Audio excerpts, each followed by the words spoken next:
Bismillahirrahmanirrahim. Assalamualaikum warahmatullahi wabarakatuh. Alhamdulillahirabbil alamin wassalatu wassalamu ala asyrafil anbiya'i wal mursalin wa ala alihi wa ashabihi ajma'in. Asyhadu an la ilaha illallah wahdahu la syarikalah wa asyhadu anna Muhammadan abduhu wa rasuluh. La nabiyya wa la rasula ba'dah. Allahumma shalli ala Muhammad wa ala alihi wa ashabihi wa baraka wasallam. Alhamdulillahirabbil alamin. Kita mulai dengan basmalah. Bismillahirrahmanirrahim. Kita masuk sekarang halaman ke-9 ya. Ya.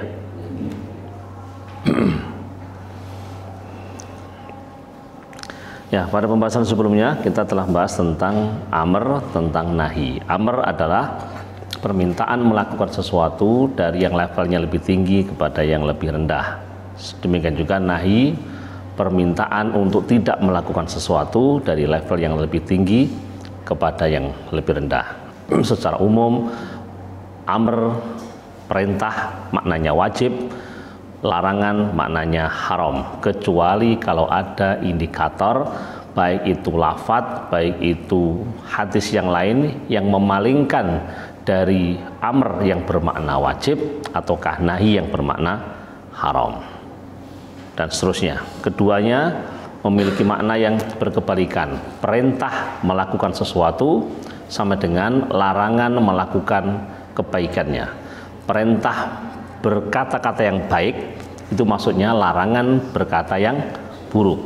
Sebagaimana juga larangan berbuat kerusakan artinya sebuah perintah melakukan pembangunan.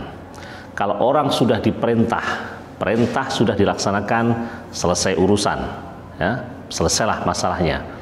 Kecuali kalau dikhususkan perintah harus dilaksanakan sekian kali dan seterusnya itu. Nah, ini sudah kita bahas pada penjelasan sebelumnya. Sekarang kita membahas tentang bab al-am. Kita baca. Bismillahirrahmanirrahim. Al-mabhatsu fil 'ami. Wa huwa ma'amma syai'aini fasa'idan min ghairi hasrin. Nah, al-mabhatsu fil 'ami, pembahasan tentang al-am. Am itu artinya umum. Sebuah lafadz baik itu Al-Qur'an ataupun hadis yang dimaknai umum, mengenai siapa saja, itu namanya am. Ya. Nanti selain am, tema berikutnya nanti ada taksis atau al-khas, khusus. Jangan meletakkan sesuatu yang am pada yang khusus, sebaliknya juga jangan meletakkan yang khusus pada sesuatu yang umum. Nah, hari ini kita masih bicara tentang al-am. Wa huwa, adapun al-am adalah ma, sesuatu. Sesuatu itu bisa lafadz, bisa makna, ya. Amma yang mengenai. Amma itu bisa bermakna ya yang sifatnya umum, tapi maksudnya di sini adalah yang mengenai. Syai'aini, dua hal, fasa'idan atau lebih. Jadi kalau sesuatu perkara sifatnya umum, artinya dia berlaku pada dua orang atau lebih. Itu sifatnya umum. Tetapi kalau nanti lafadz itu hanya mengenai orang tertentu, maka lafadz itu disebut lafadz yang khusus. Nah, sekarang kita masih bicara tentang yang umum. Wa huwa ma'amma syai'aini, yaitu lafadz yang mengenai dua orang, dua pihak, fasa'idan atau lebih, min ghairi hasrin, dengan tanpa batasan. Tidak ada batasan, artinya memang dia bersifat umum, general, mencakup siapapun saja. Nah, lafadz-lafadz yang dimaknai dengan lafadz yang umum itu cirinya yang bagaimana? Maka pembahasan berikutnya ini. Ya, kita lanjutkan. Wal alfadu al-muwaddihah lahu arba'atun. Al-awalu al-ismul wahidu al-mu'arraf bil lam. Qala Allah Ta'ala innal insana lafi khusrin illa alladhina amanu. Itu yang pertama, ya. wal alfad dan lafat-lafat al-muwaddihah yang menjelaskan lahu tentang al-am, ya, lafat yang mengandung makna umum, adalah arbaatun, ada empat. Empat artinya empat jenis, empat pola, bukan empat kata atau bukan empat lafat, tapi empat jenis. Apa saja itu? Yang pertama tadi al-ismu al-wahid, isim tunggal. Isim tunggal artinya bukan isim jamak. Isim tunggal al-mu'arraf yang dima'rifatkan bilam dengan lam. Kenapa kok tidak disebut isim, kok disebut isim tunggal, kok tidak disebut isim mufrad? Nah, ini dalam kajian nahwu, kalau isim mufrad itu memang tunggal dari segi makna dan tunggal dari segi lafaz. Al-muslimu itu seorang muslim. Kalau dua al-muslimani, kalau jamak al-muslimun. Itu ya. Ini namanya isim mufrad. Al-muslimu tadi isim mufrad. Sekarang ini bukan isim mufrad tapi al-ismul wahid, isim tunggal. Kenapa kok isim tunggal? Karena dari segi lafaz dia mufrad, tapi dari segi maknanya bisa saja dia jamak. Ya. Oke, intinya adalah sekarang adalah isim yang tunggal. Isim yang tidak menunjukkan dua, juga tidak menunjukkan, tidak ada tanda-tanda bahwa dia sebagai bentuk jamak. Qala Allah Ta'ala, qala berfirman Allah Ta'ala, innal insana, sesungguhnya manusia itu lafi khusrin, benar-benar berada dalam kerugian, illal ladzina, kecuali orang-orang amanu yang beriman. Mana yang dimaksud? Yang dimaksud adalah kata insan. Kata insan.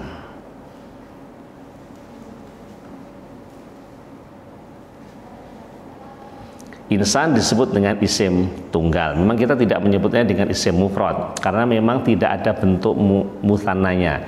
Insanun, insanani itu tidak lazim. Tidak lazim. Tapi kata insan itu kan lafadz yang bentuknya mufrad, bentuknya tunggal, dan maknanya memang hanya satu. Sesungguhnya manusia. Tapi kalau di sini ada al, jadi isim tunggal tapi diawali dengan al, maka dia bersifat am, dia bersifat umum. Artinya semua jenis manusia itu merugi. Nah, jadi sekali lagi bahwa tema ini adalah ada empat hal. Tadi bukan empat lafaz, tapi empat pola, empat macam. Yang pertama salah satunya adalah isim tunggal yang dimakrifatkan dengan al. Innal insana lafi khusrin.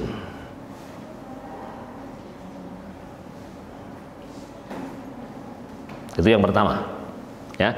Sehingga kata al-insan itu menunjuk semua manusia tanpa terkecuali. Kalau ditanya apakah santri itu juga merugi? Ya, karena santri juga bagian dari al-insan. Apakah ustadz, apakah kiai, apakah pejabat, asalkan dia kategorinya insan, maka dia termasuk yang merugi.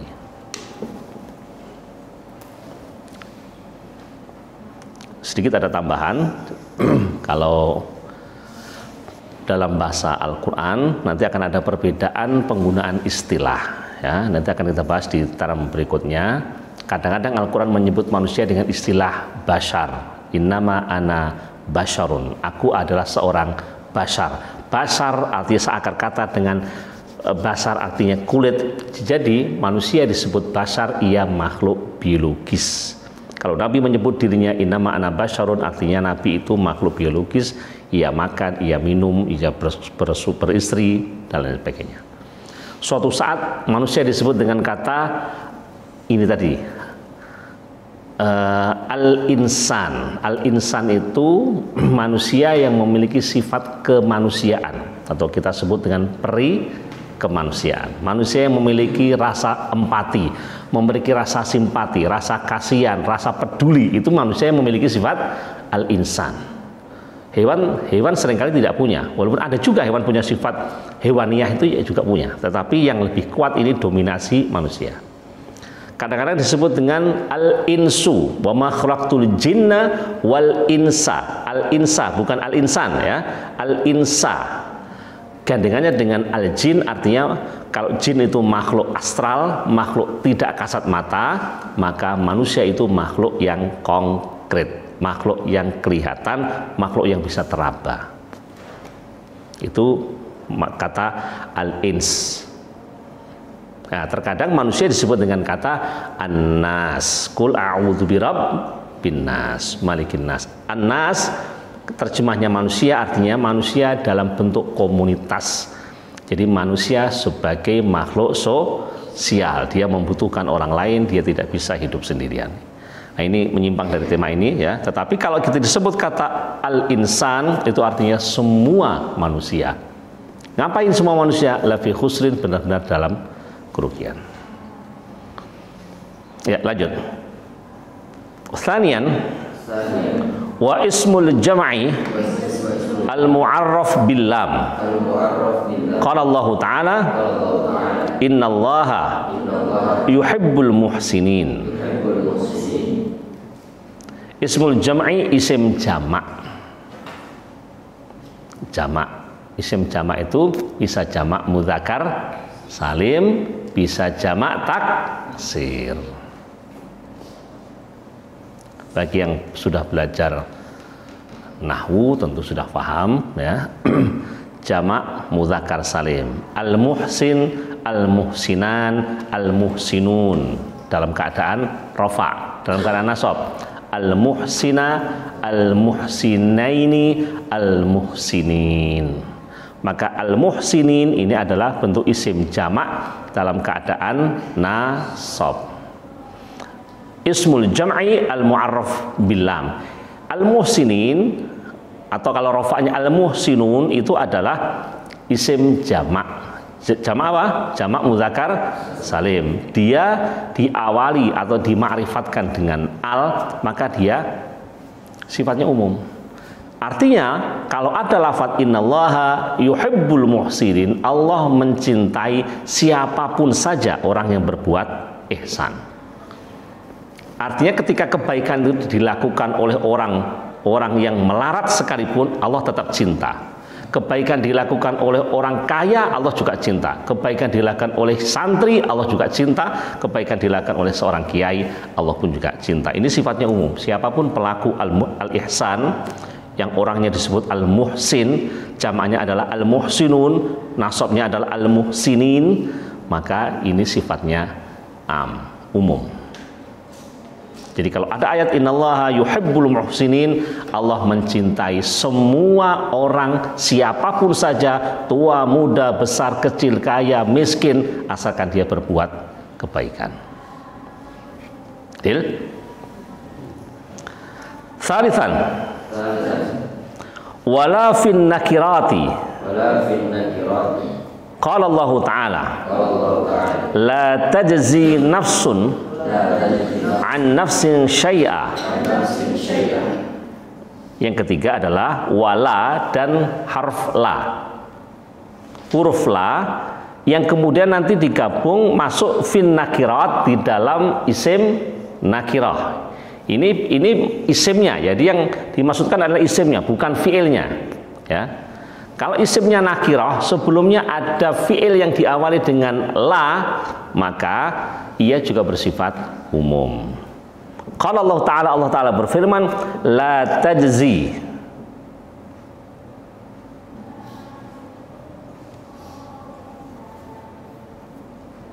La tajzi nafsun an nafsin syai'a. La tajzi, tidak akan menanggung. Siapa? Nafsun, seorang jiwa, an nafsin, dari jiwa yang lain, syai'an, pada sesuatu, artinya sedikit pun. Suatu jiwa tidak akan menanggung dosa orang lain. Kalau di sini ada Fandi melakukan dosa Fandi tidak akan mungkin ditanggung oleh Musa, dosa Musa tidak akan mungkin ditanggung oleh Fakhri dan seterusnya. masing-masing santri menanggung dosanya sendiri-sendiri. Nah, dari sinilah, jadi kalau nanti ada orang yang kemudian dengan begitu sombongnya, ya lah pokoknya lakukan saja, nanti aku yang nanggung dosanya. Oh, enggak bisa, karena setiap orang akan menanggung dosa masing-masing. Artinya ucapan itu adalah ucapan kedustaan, ya. Jadi ada isim nakirah, tahu ya isim nakirah, isim yang tidak beral. Kalau tidak beral biasanya bertanwin. Nah, kemudian diawali dengan fi'il yang berharf la. La tajzi, tidak menanggung seorang jiwa atas dosa yang dipikul oleh jiwa yang lain. Lanjut. Rabi'an, wal asma'ul mubhamatu.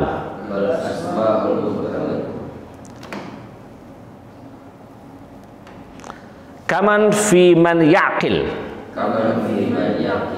Qala Allah Ta'ala, faman ya'mal mithqala dzarratin khairan yarah.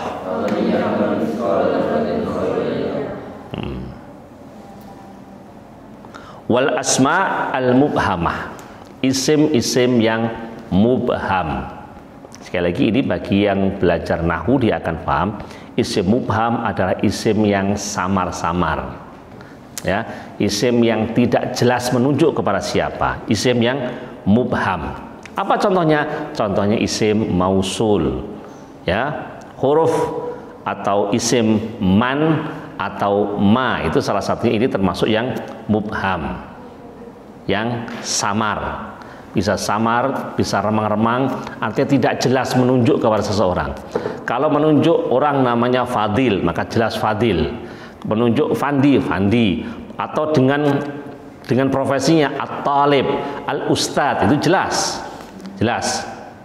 Tetapi kalau man yadkhulul fasla faqad naja. Man yadkhulul fasla, man barang siapa, maksudnya itu siapa? Ya siapapun, bisa santri putra, bisa santri putri, bisa ustadz, bisa ustadzah, itu man. Nah, ini namanya al-asma al-mubhamah, isim-isim yang mubham. Kaman, seperti man, seperti isim man, fi man yaqil, pada man yang berakal, pada orang yang berakal. Ya, jadi isim man artinya barang siapa atau siapa saja, ini kan bisa digunakan, seringkali bisa dipakai untuk yang berakal, kadang-kadang juga dipakai untuk tidak berakal. Itu kadang-kadang aja. Sesungguhnya asalnya kalau man itu berakal, kalau ma tidak berakal. Tapi kadang-kadang pernah juga kata man dipakai untuk yang tidak berakal juga, tetapi sangat jarang. Umumnya kalau man itu biasanya berakal, kalau ma tidak berakal. Nah, sekarang contohnya adalah contoh yang man dipakai untuk yang berakal. Kalau Allah Ta'ala berfirman, faman, maka barang siapa, ya'mal, beramal, mithqala dzarratin, seberat dzarrah, beramal khairan, kebaikan, yarah, Allah akan melihatnya. Barang siapa yang berbuat kebaikan sekecil apapun, itu maksudnya siapa? Ya siapapun saja, bisa ustadz, bisa kiai, bisa santri, bisa ustadzah, bahkan juga bukan santri, bahkan juga penjahat, bahkan juga pejabat. Kalau dia melakukan sebuah amal sekecil apapun kebaikan, Allah akan melihat dan Allah akan memperhitungkan. Lafadz faman ya'mal, man di sini artinya bersifat mubham, dan ketika mubham ini dia masuk kategori alam. Itu lafadz yang umum.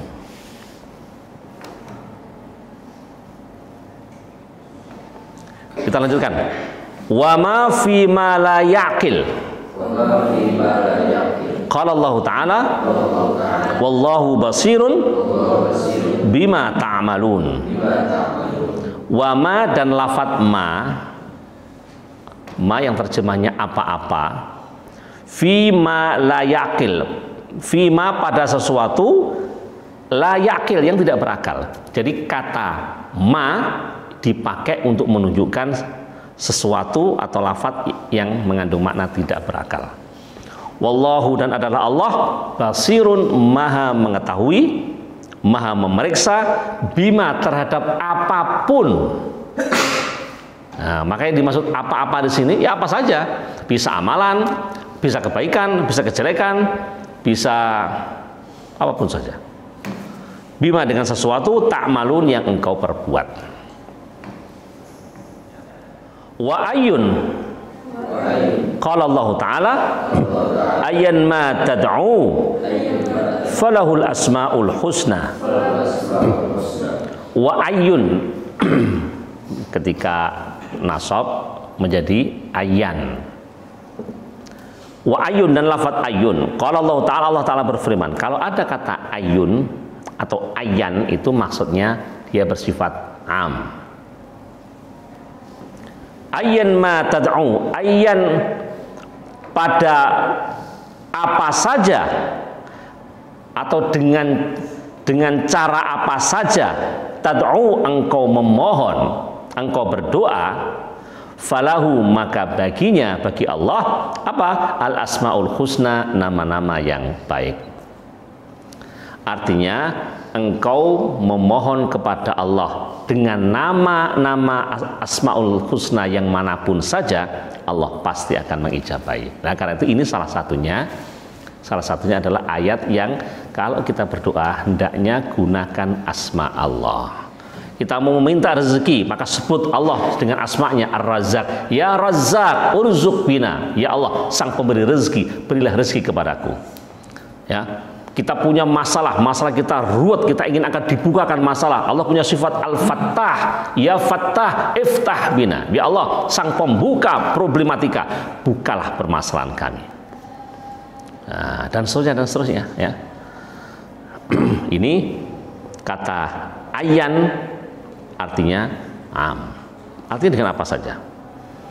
Wa aina fil makani. Qala ta'ala, aina ma takunu yudrikumul mautu. Wa aina, dan lafadz aina fil makan, dalam hal tempat. Ya. Qala ta'ala, Allah Ta'ala berfirman, aina ma, dimanapun saja. Kalau sudah ainama artinya dimanapun saja, bisa di rumah, bisa di masjid, bisa di sekolah, bisa di lapangan, atau bisa di hutan, di tempat-tempat tersembunyi sekalipun, takunu, kalian berada, maka yudrikum, akan menemuimu, akan menghampirimu, ya, apa? Al-mautu, kematian. Jangan berpikir kalau orang bisa bersembunyi lalu dia bisa menghindar dari kematian. Orang naik ke atas gua, orang naik ke atas gunung, orang masuk ke dalam gua, kalau memang saatnya mati, malaikat pun akan menghampiri, cabut nyawanya. Menggunakan lafadz ainama, ada kata aina, ini bersifat am, siapapun saja. Karena itu maka kalau memang sudah saatnya mati, harta tidak bisa menolong.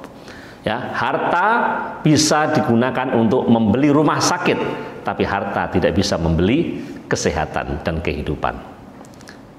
Harta bisa membeli mobil, bisa membeli perangkat fasilitas sarana, tapi harta tidak bisa membeli kebahagiaan. Itulah tabiat harta. Ya.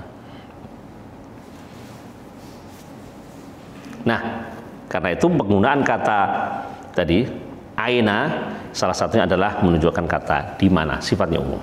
Terakhir, wa mata fiz zamani,